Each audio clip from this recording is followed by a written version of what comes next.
Okay, Bob, we're going to have our session on why CEOs fail to create continuous improvement cultures. Perhaps you can give us a quick overview of what that will involve.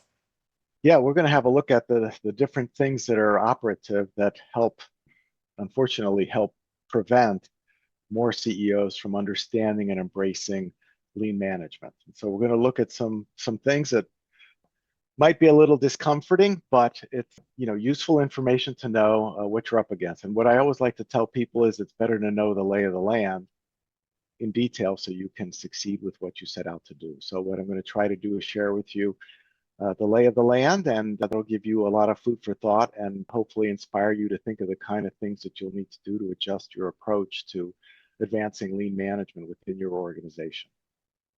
Okay, great. Forward to it. Great.